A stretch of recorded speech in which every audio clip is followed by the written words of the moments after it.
A funny yet embarrassing story that I have about my classroom is in my child development 2 class, we have this thing called the virtual child, and me, I'm like, oh, well, this is going to be a fun assignment. They're going to get really into this and respect the program.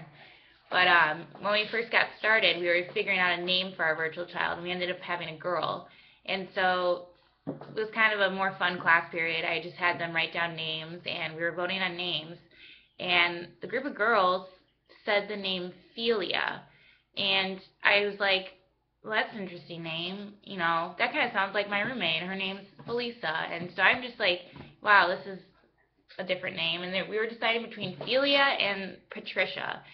So the girls were laughing, and I'm like, okay, is this offensive? How could this be offensive?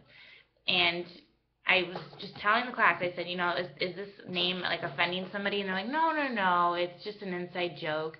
And my room is connected to the special ed room, so the special ed teacher was in there, and she calls me on the phone and is like, Philia means like philia up, inappropriate slang. And I was like, oh my gosh, this is so embarrassing. And so the students had no idea that I was talking to her on the phone and that I just received that information. I hung up the phone and I said, we are not doing that name. We're going with Patricia.